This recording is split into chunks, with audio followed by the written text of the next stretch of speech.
नमस्कार, आपके साथ मैं हूं लावनी विनीत और आप देख रहे हैं हमारी विशेष प्रस्तुति। आज आजादी के दो दीवानों की जयंती है। आज उन वीरों की जयंती है जिन्होंने आजादी के समय वीरता की नई परिभाषा, नई मिसालें पेश की। सीधे तौर पर सबसे पहले हम बात करते हैं चंद्रशेखर आजाद की, जो ये कहते थे कि वतन पर जो फिदा होगा अमर वही नौजवान होगा। जरा याद करो कुर्बानी जो लौट के घर वापस ना आए। जी हाँ, देश की आजादी के लिए देश के वीर सपूत चंद्रशेखर आजाद की जयंती आज है, जिन्होंने महज 24 साल की उम्र में अंग्रेजी हुकूमत के दांत खट्टे कर दिए और अपने शहीद होने तक वो आजाद रहे। कुर्बानी उनकी रंग लाई और हमें आजादी मिली।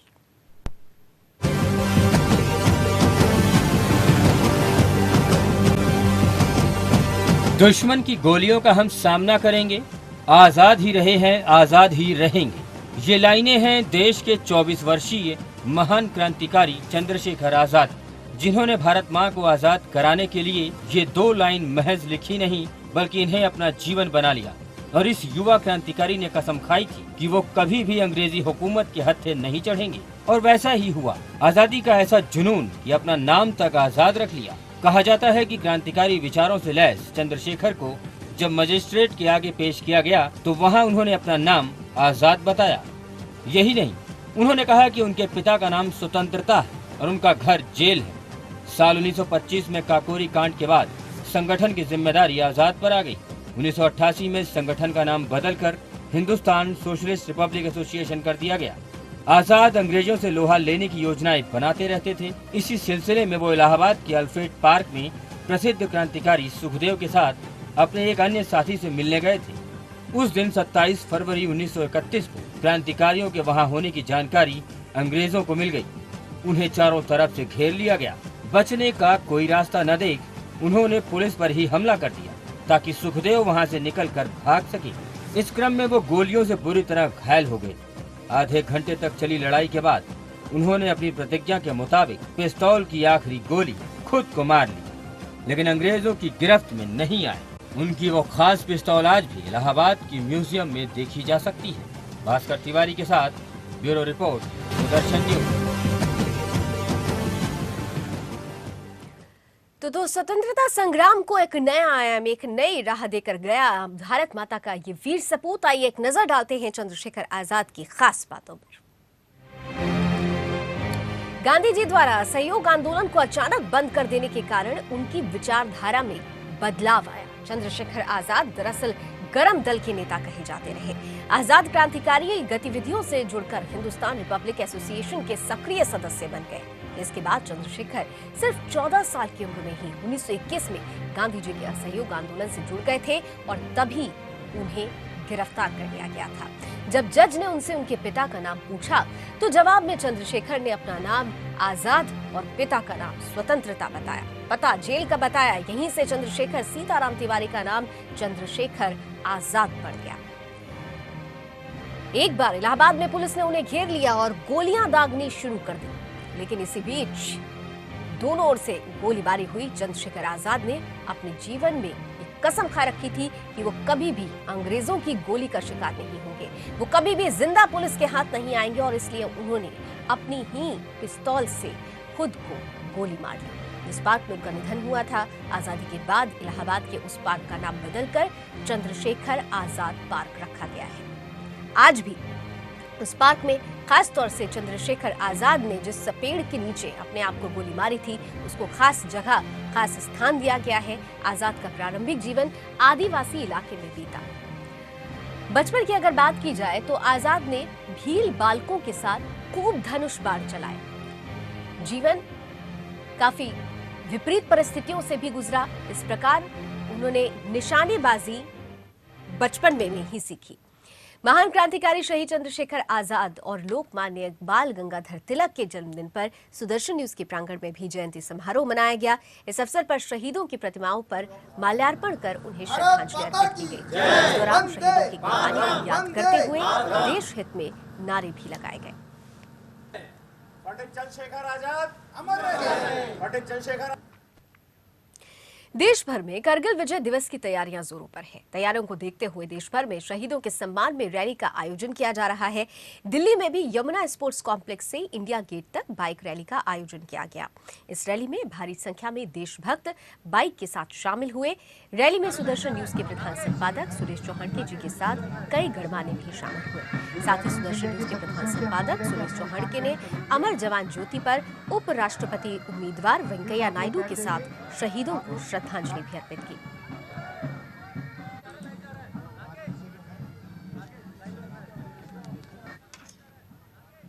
दो तस्वीरें आप देख सकते हैं।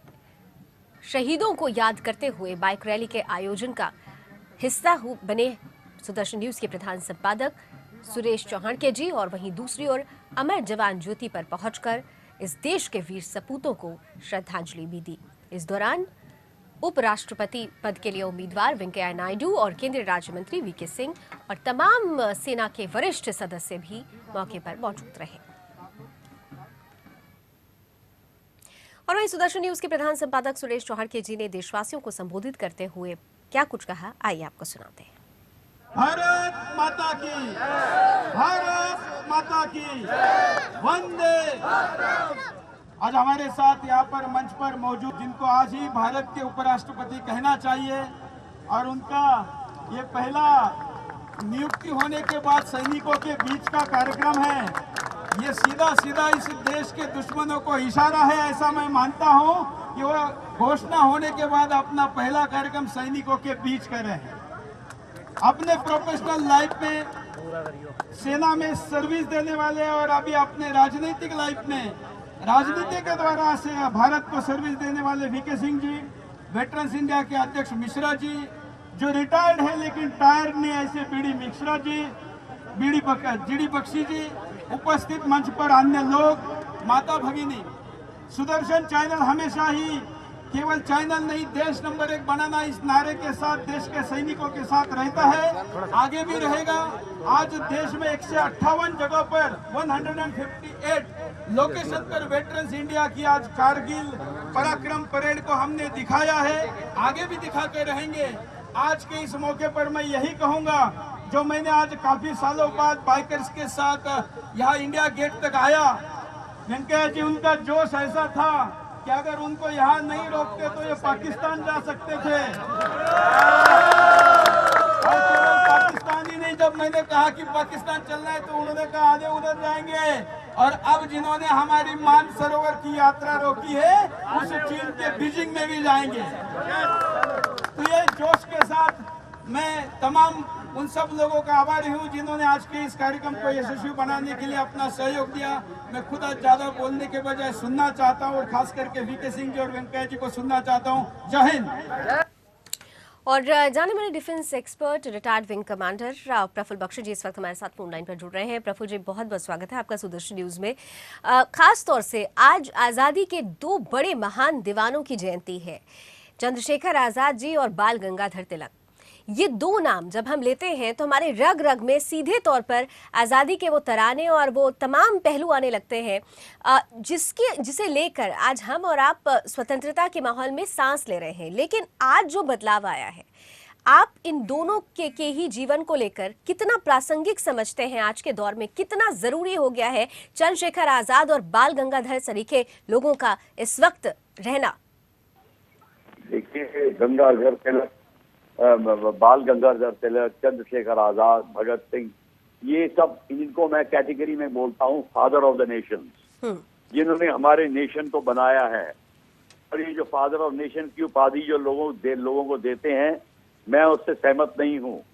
ये वो लोग हैं जिनके कारण आपकी देश को आजादी और देश को मान सम्मान मिला है, जिसके कारण अपने सारे लोगों के अंदर, युवाओं के अंदर जागरूकता पैदा हुई है अपने देश के को देश की रक्षा करने के लिए और देश की खातिर। तो आज का जो दिवस है, जिस दिवस की आप बात कर रहे हैं, वो आप किस एंगल से सुनना चाहते हैं? मैं किस एंगल से जवाब दूं इसका? आज जिस तरह से देश का माहौल है, ये वो आजादी के दीवाने थे जो सीधे तौर पर कहते थे कि भाई आजादी के लिए कुछ भी करने को तैयार है। हम देखते हैं हमारी सेना के जवान जब सीमा पर होते हैं, जिस तरह से वो प्रहरी बनकर, चाहे वो पाकिस्तान हो, चाहे चीन हो या दुनिया का कोई भी दुश्मन हो, जिस तरह से वो निपटते हैं और उसके बाद सेना को ही लेकर जो विरोधी स्वर उठते हैं, वो कहीं ना कहीं से, क्या आपको नहीं लगता कि एक असमंजस की स्थिति पैदा करते हैं, देश के सामने एक बड़ा सवाल खड़ा करते हैं? देश के सामने बड़ा सवाल खड़ा ये करते हैं कि आजकल वो जो कहते थे वो उनके कथानुसार देश में का कार्यक्रम नहीं हो रहा। आजादी को मेंटेन करने के लिए, देश की सिक्योरिटी को मेंटेन करने के लिए कुछ कदम नहीं उठाए जा रहे। वो ये कहने की ये कोशिश करते रहे हैं और अगर जिंदा होते तो यही कहते कि क्यों नहीं हम वो कदम उठा रहे जो हमको उठाने चाहिए थे। देश के दुश्मन के खिलाफ हम क्यों नहीं वो कार्रवाई कर रहे? जो देश के अंदर दुश्मन पैदा हो रहे हैं, हमारी धरती के अंदर, हमारी सीमाओं के अंदर, हम उनके खिलाफ क्यों नहीं कार्रवाई कर पा रहे? क्यों कश्मीर की हालत ऐसी है? क्यों हमारे उत्तर से दक्षिण और पूर्व से पश्चिम में जगह जगह पॉकेट्स में फैले हुए हैं ऐसे लोग जिनको कि हम पाल रहे हैं और वो हमको खोखला कर रहे हैं, कैंसर बन रहे हैं। उनको सीधे दो टूक जवाब देने की जरूरत आन पड़ी है। प्रोफेसर, मैं आपसे रिक्वेस्ट करूंगी कि आप हमारे साथ फोन लाइन पर बने रहें और इस बीच एक और जाने-माने defence expert, retired brigadier BD Mishra ji हमारे साथ फोन लाइन पर जुड़ रहे हैं, जो खास तौर से इस रैली का हिस्सा भी रहे। बीडी मिश्रा जी, बहुत बहुत स्वागत और बहुत बहुत बधाई, क्योंकि एक शुरुआत जो अभी हुई है, आज दो महान क्रांतिकारियों की, दो महान आजादी के दीवानों की जयंती भी है और दूसरी ओर आज हमने देश में करगिल में शहीद हुए जवानों के लिए ये रैली भी निकाली। वो कौन सा बड़ा संदेश है जो आप सबसे पहले इस देश के लोगों को देना चाहेंगे आज के दिन के उपलक्ष्य में? मैं तो यही कहूंगा कि वतन की आबरू का पास देखें कौन रखेगा। सुना है आज मक्तल में हमारा इम्तिहान होगा, न हो पहलू से मेरे दूर न हो पहलू से मेरे दूर ऐ दर्दे वतन हरगिज, न जाने बाद मुर्दन मैं कहाँ तू कहाँ होगा। शहीदों की चिताओं पर जुड़ेंगे हर बरस मेले, वतन पर मरने वालों का यही बाकी निशान होगा। क्या बात है, बस बिल्कुल। और हम अपने तमाम जवानों को और महान क्रांतिकारियों के बलिदान को शत शत नमन करते हैं। फिलहाल एक छोटा सा ब्रेक मुझे लेना पड़ रहा है, लेकिन प्रफुल्ल साहब और बीडी मिश्रा जी, आप दोनों से अनुरोध करूंगी कि फोन लाइन पर आप बने रहें। हमें बहुत सारी बातें करनी है जो देश के सामने रखना जरूरी है। इस छोटे से ब्रेक के बाद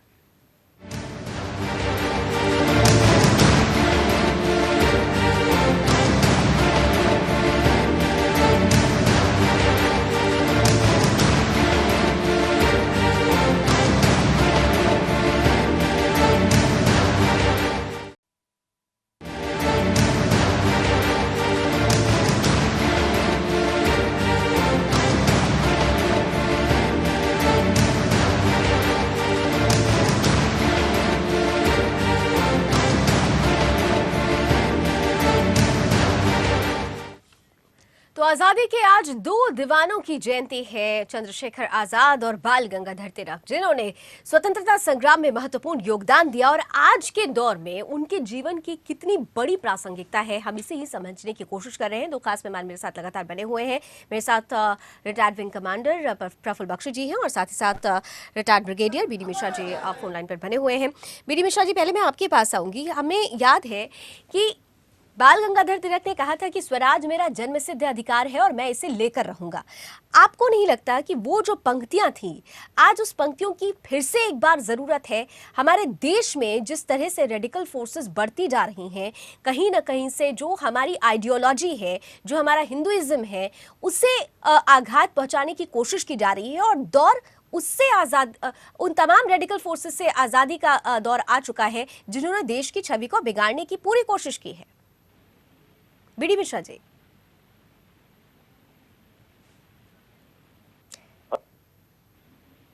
तो बीडी मिश्रा जी शायद हमारे साथ नहीं है। प्रफुल्ल जी, मैं आपसे भी यही सवाल करूंगी। बाल गंगाधर तिलक की जो पंक्तियां थी कि स्वराज मेरा जन्मसिद्ध अधिकार है और मैं इसे लेकर रहूंगा, तो आपसे भी मैं यही जानना चाहूंगी कि ये पंक्तियां आज के दौर में कितनी चरितार्थ हो रही हैं, कितनी सटीक फिट और बैठती हैं, क्योंकि हम देखते हैं कि रेडिकल फोर्सेस किसी ना किसी तरह से हमारे देश पर हावी होते जा रहे हैं। देखिए, बिल्कुल बाल गंगाधर तिलक ने जब बात करी थी और जब चंद्रशेखर आजाद जब अपनी एक्टिविटीज कर रहे थे, तो उस समय उनके माइंड में बिल्कुल बात क्लियर थी कि उनको उस टाइप की लीडरशिप चाहिए जो देश को ऊपर उठा सके। और ये जो राजनीति जो करते हैं उनकी उनको जरूरत नहीं थी। उन्होंने कहा था कि अगर हमको खून देना पड़े तो हम खून देंगे, अगर हमको जान देनी पड़े तो हम जान देंगे। उन्होंने कहा, और राम धरी सिंह दिनकर की आवाज उन्होंने ये कहा था, रे रोक युधिष्ठिर को न यहाँ जाने दे उसको स्वर्ग धीर, पर फिर हमें गांडीव गद्दा लौटा दे अर्जुन भीम वीर। चाहिए ऐसे लोगों की, बिल्कुल जरूरत ऐसे ही लोगों की है। प्रोफेसर साहब, आप मेरे साथ बने रहे हैं और इस बीच जाने माने डिफेंस एक्सपर्ट जीडी बख्शी जी भी हमारे साथ जुड़ चुके हैं। जीडी बख्शी जी, जो खास तौर से आज शहीदों के लिए रैली निकाली गई है उसका बड़ा हिस्सा रहे, उसके साथ लगातार जुड़े रहे। जीडी बख्शी जी, बहुत बहुत स्वागत। और एक बड़ा संदेश जो आज खास तौर से दो महान आजादी के दीवानों की जयंती और दूसरी ओर करगिल दिवस भी अब आने ही वाला है, ऐसे में जो कौन सा बड़ा संदेश होगा जो आप देशवासियों के सामने सबसे पहले देना चाहेंगे? देखिए, जो माहौल जिसके थ्रू ये देश गुजर रहा है, जो डोकलाम पे हो रहा है वो सब जानते हैं, जो जम्मू कश्मीर में हो रहा है वो सब जानते हैं, जो नक्सल इलाकों में हो रहा है किसी से छुपा नहीं। ऐसे समय में देशभक्ति और जो है पेट्रियाटिज्म का जज्बात ये अनिवार्य है कि इस देश में फैले, इस देश में जड़ ले, इस देश में वो फले फूले। तो ये जो हमारा वेटरन्स इंडिया ऑर्गेनाइजेशन है, एक सर्विसमैन का, आर्मी, नेवी, एयरफोर्स के, हम लोग जुटे हुए हैं कि देश भर में ये जज्बात फैलाया जाए देशभक्ति का, नेशनलिज्म का, खासकर हमारे बच्चों में। इसके चलते हम स्कूलों कॉलेजेस में जा रहे हैं, हम बच्चों को मोटिवेट करने की कोशिश कर रहे हैं कि वो आर्म फोर्सेस में आए, और हम कोशिश कर रहे हैं कि हमारी जो विधवाएं हैं, हमारे जो ऑर्फन्स हैं, हमारे जो सैनिक जो बुरी तरह से आघात हो चुके हैं, घायल हो चुके हैं, उन सब की हम केयर करें और उन सब की देखभाल करवा सकें। और अपनी सेनाएं जो डटी हैं, चाहे डोकलाम में, चाहे कारगिल में, चाहे जम्मू कश्मीर में, उनको ये संदेश दें कि आप अकेले नहीं हैं, पूरा का पूरा देश आपके पीछे मुट्ठी भरकर जो है वो खड़ा हुआ है। जीडी बख्शी जी, तो ऐसे में सीधे तौर पर जो परिस्थितियां बन रही हैं, मैं आपसे जानना चाहूंगी कि चंद्रशेखर आजाद की बात हो या फिर बाल गंगाधर तिलक की बात हो, दोनों ही गरम दल के नेता कहे जाते थे, और ये जरूरत आज की क्या आपको लगता है बन गई है, जिस तरह से रेडिकल फोर्सेस हमारे देश में जो हावी होती जा रही है, हमारे हिंदुइज्म पर एक प्रहार हो रहा है, नेशनलिज्म पर एक प्रहार हो रहा है, क्या जरूरत आज आजाद और बाल गंगाधर सरीखे नेताओं की है? जीडी बख्शी जी, 100% आपको है। आपको नेताजी सुभाष चंद्र बोस चाहिए, आपको भगत सिंह चाहिए, आपको चंद्रशेखर आजाद जैसे गरम खून वाले जो है लड़ाके चाहिए, क्योंकि दुनिया आपके आसपास ऐसी है कि अगर आप शांति से जीने की कोशिश करेंगे तो आपको जीने नहीं देगी, आपकी जिंदगी हराम करके रखेगी, जैसे 30 साल से गत 30 वर्षों से पाकिस्तान ने कर रखी। निश्चित रूप से वो जो प्रवृत्ति जो पलटवार करे, जो सहे नहीं, इजराइल की तरह टूट के पड़ जाए, बिजली की तरह पड़ जाए, और अगर आप 10 मारें तो वो 100 का जवाब देगी। बिल्कुल, जरूरत ऐसे ही लीडर्स की है और जरूरत ऐसे ही वीर योद्धाओं की है। बहुत बहुत शुक्रिया जीडी बख्शी जी हमारे साथ जुड़ने के लिए, महत्वपूर्ण बातें हमारे बीच रखने के लिए। और इस बीच हमारे साथ जाने माने डिफेंस एक्सपर्ट प्रफुल्ल बख्शी जी भी बने हुए हैं। प्रफुल्ल जी, आपने भी एक ही बात बोली कि निश्चित रूप से ऐसे लोगों की जरूरत है जो दो टूक और सीधे एक्शन ले सकें, जवाब दे सकें। लेकिन बहुत बड़ी विडंबना एक ये भी है कि जब हम सेना अगर खुलकर कुछ करना चाहती है तो हमारे देश में ही देश विरोधी तत्व उसी सेना पर प्रहार करने लगते हैं। क्या वो आजादी की परिभाषा, आजादी के मायने भूल गए हैं, भटक गए हैं? क्या होना चाहिए ऐसे लोगों के लिए? देखिए, ऐसा है, पुरानी जो कहावत भी थी, संभल के रहना इस अपने घर में छुपे हुए गद्दारों से। गद्दारों की कमी नहीं है, वो गद्दार कई बार गद्दारी करते हैं, उनको पता भी नहीं होता, उनके खून में आ जाती है। जब आदमी अपना चिंतन पहले करता है और अपनी धरती और धरती माता की और देश की चिंतन नहीं करता, तो वो एक किस्म से मेरे नजरों में वो देश के लिए गद्दार होता है। तभी तो हमारा जवान जो खड़ा हुआ है सीमा पे, वो यही कहता है, तेरे द्वारों पर खड़ा कान सीमापति तूने की पुकार, पद्दलित इसे करना पीछे पहले ले मेरा सिर उतार। ये लोग अपना सिर कटाने के लिए तैयार हैं, ये अपने खून बहाने के लिए तैयार हैं। प्रफुल्ल जी, आपको नहीं लगता कि हमारे देश में आज शहीदों की शहादत पर राजनीति ज्यादा होती है और उनका सम्मान कम होता है? देखिए, राजनीति तो करनी पड़ती है क्योंकि राजनीति से पैसा कमाते हैं। राजनीति में जो जाता है वो पैसा कमाने जाता है। राजनीति जी ये बिल्कुल समझ जाइए, इसमें कोई चुपड़ी बात नहीं मैं करूंगा। ये बिल्कुल सारे के सारे एक, अब देखिए राजनीति आपका क्यों नहीं हो रही, आपका डिफेंस मिनिस्टर अभी तक क्यों नहीं है, क्यों वीके सिंह जैसा आपके पास में जनरल सीधे तौर पर राजनीति नहीं होनी चाहिए, क्योंकि शहीदों की शहादत दरअसल सम्मान है। सम्मान हम सबके लिए भी है, क्योंकि हम उन्हीं की वजह से आज स्वतंत्र भारत में आज़ादी के साथ सांस ले रहे हैं, घूम फिर रहे हैं। हमें इस आज़ादी को भी समझना होगा और आज़ादी के इन दीवानों के उन कामों को भी समझकर अपने अंदर उतारना होगा, जो कहीं ना कहीं से आज की ज़रूरत है। बहुत बहुत शुक्रिया प्रफुल्ल बख्शी जी हमारे साथ जुड़ने के लिए। फिलहाल आज़ादी के इन दोनों दीवानों को सुदर्शन न्यूज़ की तरफ से एक बार फिर से शत शत नमन। अभी बस इतना ही, जुड़े रहिए सुदर्शन न्यूज़ के साथ। जय हिंद।